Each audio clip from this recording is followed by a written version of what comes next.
It's the Louisiana Oil and Gas Association, and it's a organization of all the many different independent oil and gas producers in the state of Louisiana, as well as all the service sector and support industry that works with Louisiana's oil and gas industry. What does oil and gas mean to the economy of Louisiana? When you look at the maps that show the pipeline infrastructure, it's pretty easy to tell that Louisiana's oil and gas industry is the foundation to the state's economy. The economic impact is in 20 billion, 90 billion, 90 billion a year plus, and it's literally thousands and thousands of jobs, direct and indirect jobs to the state of Louisiana. It's responsible for so many jobs and affects so many lives on all levels. It is the cornerstone industry in the state, which everything else is built off of, has been, and we're in fourth, fifth, and sixth generation of monies and wells being drilled here, and families being able to go to college based off of the revenue that's been generated by drilling oil and gas wells here. So it's really created the economy of Louisiana.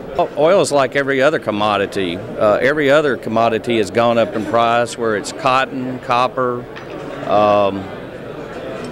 your cereal that you eat every day. Just every commodity price has gone up, but the media tends to demonize oil because it's politically popular to do so. Tell us a little bit about oil producers in Louisiana and the challenges they face. Well, there's just numerous regulations, litigation. There's always new rules and regulations, red tape that you have to unwind on everything you do. Tell us, what is the potential for a natural gas in Louisiana? What potentially could this mean down the road? Down the road, it could be very, very big potential. Louisiana has the highest per capita gas production of any state in the union, if not the biggest gas reserves, and that's where the big potential lies in transitioning from more of an oil economy to more of a natural gas economy. I think two challenges right now are we as an industry are the leader. We've overproduced. We've proved the fact that we've gone from a 10-year supply of natural gas and to a 100-year supply of natural gas. The two big challenges are understanding fracking and understanding the fact that we need to export some of our natural gas in order to build a larger long-term supply. If we don't do that, we're going to be constrained, and there's no industry that's ever been successful when they can't use a worldwide marketplace as opposed to just a local marketplace. Our message today is that the oil and gas industry is important, it's substantial, and we need to do a better job of promoting it in Washington. The administration's policies are simply wrong when it comes to oil and gas production in this nation. Not only does it make our country more domestically, economically strong, but it strengthens our national security. The permitting is too slow, the regulations are too heavy, the attitude in Washington is poor, and we've got to change that. We've got to educate people in Washington and around the nation. So that was my message, and I'm very grateful to the leadership here with LOGA. My message here is that the industry has been and can operate responsibly, and the administration needs to look more closely at the fact that this is taking place and make fact-based decisions about regulation instead of trying to over-regulate things that are already regulated by the states. What kind of an impact has the moratorium had on oil and gas drilling in Louisiana and throughout the country? Well, the moratorium, when it was in effect, and then it became the permatorium, really hurt many people economically because it put people out of jobs and slowed down what we could be doing to develop oil and gas. So it hurt the country in terms of the oil and gas development.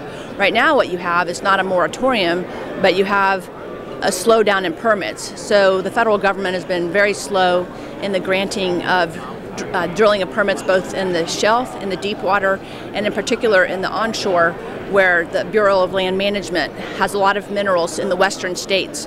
And so the amount of permits that have been granted have gone down approximately 40%. And you're seeing that show up in a decrease in oil and gas production on federal lands.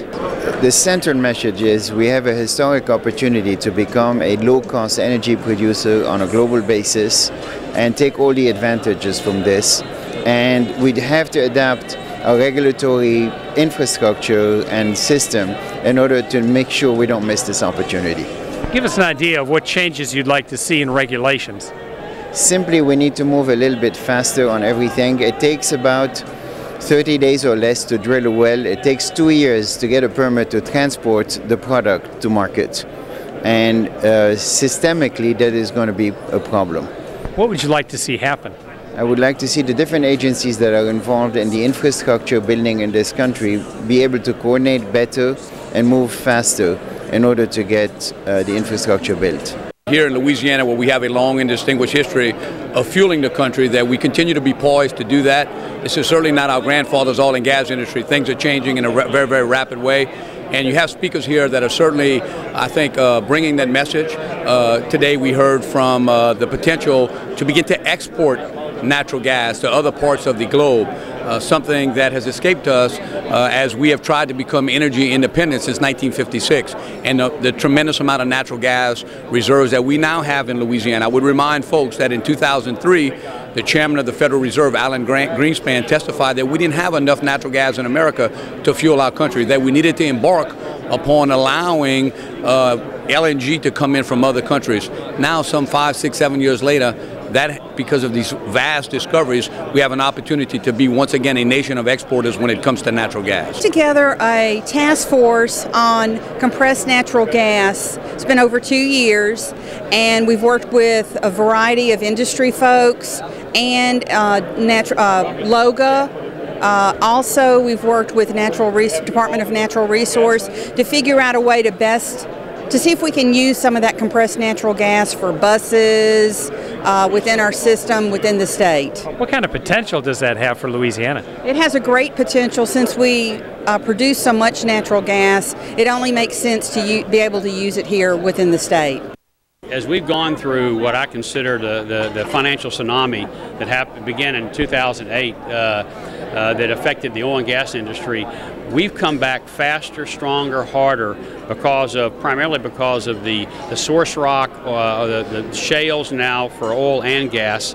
And you're going to see the oil and gas industry as a leader for employment in the future. If other industries could take advantage of the same type of changes in their technology that the oil and gas industry does, we've become from a laggard to a leader. As you watch the kind of the .com industry and all take over for people thought was a growth industry, today the oil and gas industry is the strongest growth industry in our country. The oil industry used to be Texas, Louisiana, Oklahoma. We're now on a national basis. And so consequently, when the companies look at where they want to invest their dollars and where they want to participate and drill their wells, we're competing against every other state in the country. In the last 4 or 5 years, the Haynesville Shale has really rebalanced the state of Louisiana, and how important it is to the service industry to be focused on North Louisiana as well as South Louisiana, and how both ends of the state now are impacting the oil and gas industry. Keep in mind the positive message here, and that the people in this room, look around, have been here for many, many years, and we're moving into the prime time of our careers, and a lot of people here have developed what the industry is and will continue to develop it. And I'm glad to see some young faces around here to be the next generation. Hopefully we can influence them in the right direction. You can certainly go to our website or just call our office. We certainly are there for our members and other people that want to ask any questions and need some things answered for them.